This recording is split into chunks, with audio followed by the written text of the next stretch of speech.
అందరికీ నమస్తే. నేను మీ స్వర్ణ.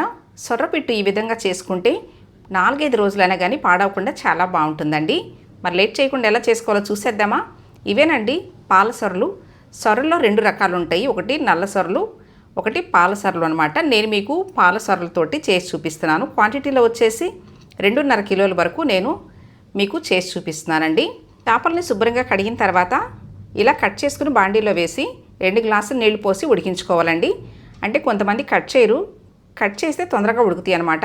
ఇప్పుడు మూత పెట్టేసేసి ఒక 10 నిమిషాలు హై ఫ్లేమ్లో పెట్టుకుని ఉడికించుకుంటే సరిపోతుందండి. చూడండి, మీకు 10 నిమిషాల తర్వాత నేను చూపిస్తున్నాను. ఈ చేపలు అనేది చాలా త్వరగా ఉడికిపోతాయి. మీకు చూపిస్తున్నాను చూడండి. ఇలా పైనున్న వీటికున్న తోలు అనేది ఇలా వస్తే సరిపోతుంది. ఇప్పుడు స్టవ్ ఆఫ్ చేసేసి చల్లారిన తర్వాత, అంటే మనం పట్టుకోగలిగినంత వేడున్నప్పుడే పైనున్న తోలు తీసేసేయాలండి. ఇప్పుడు ఈ చేపల్లోకి 1 స్పూన్ సాల్టు, అలాగే 1 స్పూను పసుపు, 1 స్పూను కారం వేసుకోవాలి. ఈ చేపల్లో ఎప్పుడైనా కానీ కాస్త పసుపు, ఉప్పు, కారం తగ్గించే వేసుకోవాలండి. ఉప్పు అయితే చాలా వరకు తగ్గించి వేసుకోవాలి. వేసిన తర్వాత చేత్తోటి ఇలా బాగా పిసకాలండి.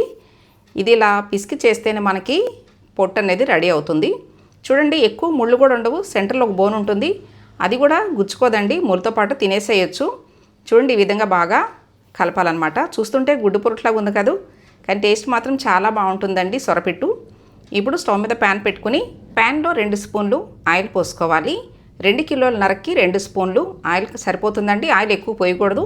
ఆయిల్ హీట్ అయిన తర్వాత 1 స్పూన్ జీలకర్ర, అలాగే పావు కప్పు ఇలా సన్నగా కట్ చేసుకున్న పచ్చిమిర్చి వేసుకోవాలి.